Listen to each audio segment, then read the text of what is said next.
this. Must learn this.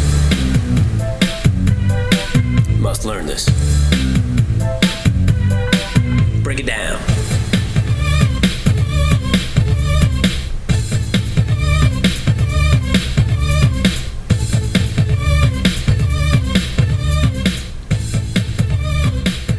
Stop.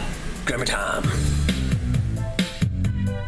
All right, ladies and gents, welcome back to another Grammar Time. We are looking at adjectives today. Let's go ahead and jump in. Starting with the basic question, as always, I like to establish this stuff. What is an adjective? If you said that was a description word, a word that describes our nouns, our people, places, and things, I should put places in here as well in this, right? People, place, or things, our nouns, our adjectives are going to describe those, right? Let's look at some examples. The car is nice. What's our adjective in that sentence? Hopefully you found out nice, right? Got your definite article, car, noun, is a verb, nice, adjective, describing our car, right? The house is old. We've got old as an adjective here, right? Describing the house. The tall man is old. Where's our adjective in that sentence? If you said there are two, you're absolutely right. We have tall and we have old, okay? Old describing the man, tall also describing the man in a different form though. This is what would be considered a traditional layout, right? You have noun, verb, adjective. This is a direct adjective. And so we're going to talk about how both of those work, the traditional and the direct adjectives in Spanish today. Let's do it. So first set of notes I'd write down is the following. In Spanish, adjectives have to match both gender and number. What does that mean? Let's go a little further. Gender, meaning masculine or feminine, and number, meaning singular or plural. So let's look at our examples here. The boy is funny. El chico es gracioso. Okay, so we're looking at this rule right here. That adjective has to match in gender. So if we're looking at our noun, the gender here is masculine. We know that with an O and an L. We talked about that in a previous video. If you're uncertain about how to identify nouns as masculine or feminine, go back and check out that definite articles and nouns video. So on to the point here. Gracioso is our adjective. With an O on the end, we need that O there to match our masculine noun that also ends in an O. Okay. If we look at the second one, the girl is funny. La chica es graciosa. Notice that our adjective gracioso, funny, changes to graciosa. The translation doesn't change at all. It still means funny, but it has to match with la chica in a feminine form. Okay. So let's just quickly recap on that again. Those indicators of masculine and feminine, right? We have an O on the end of our nouns and our adjectives would indicate masculine. An A on the end is going to indicate feminine. But you've also seen a few adjectives where we have an E on the end. Okay, I want you to think of that as a neutral, meaning it's there. It's not going to change ever from O to A. It's always going to be an E. And that's there for both masculine and feminine nouns. Okay, so if we go back to the last case, if we were using inteligente instead of funny here, the boy, el chico es inteligente, we would use inteligente with an E, and we would also say la chica es inteligente with an E. It would not change like our other adjectives do. Okay, and then of course there are a few irregulars like deportista that do not have a masculine form at all. And you'll always use just the A on the end. This is the only one like this that we'll really work with at this level in Spanish. Let's keep going.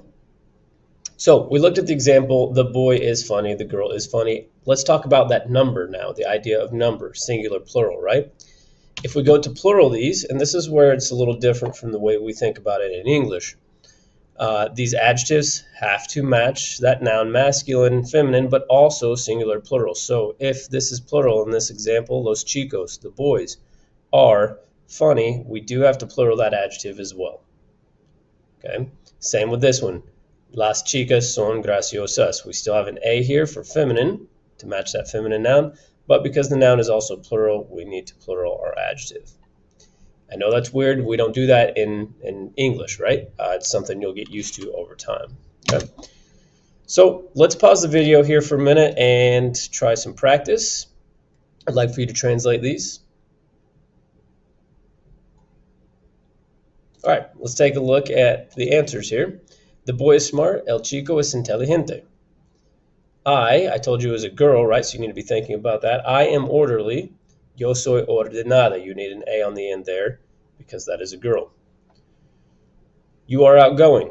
I didn't specify if this was a boy or a girl. Tú eres atrevido. This could have been atrevida as well if you happen to be a girl. I didn't specify, so either one of those would have been fine, although generally you would fall back on the masculine form if it was unknown. We are studious. Here, we, more than one person, right? So be thinking about that with this adjective, studious. We need that S on the end. Nosotros somos estudiosos. Again, I did not specify if we is all guys or all girls. Let's assume it's a mixed group of girls. So then we would fall back on that masculine, estudiosos. And the last one, they are artistic. Ellos son artísticos. Same concept here. We don't know if this is guys, girls, or a mixed group of both. So we will assume the latter and go with the masculine form to fall back on that.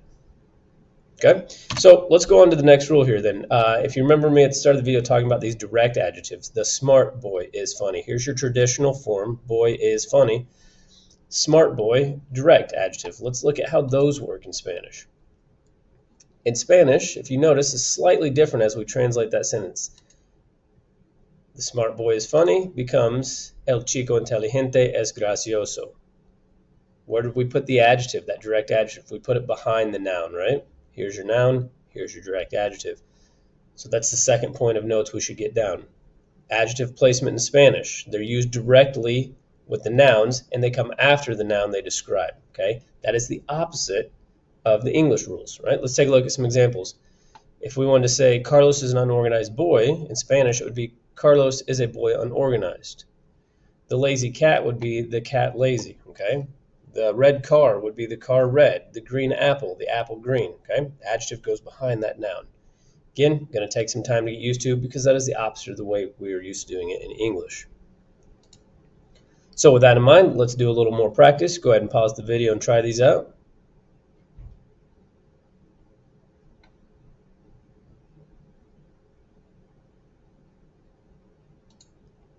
Okay. Looking at the first two there, if you came up with El Chico Gracioso es Perezoso, you are correct. If for number two you came up with La Chica Inteligente es Graciosa, be careful, make sure that's an A, right? You would be correct there as well. Again, those direct adjectives go after the noun. All right. Thanks for watching, and if you found value in this video today, make sure you hit that like button.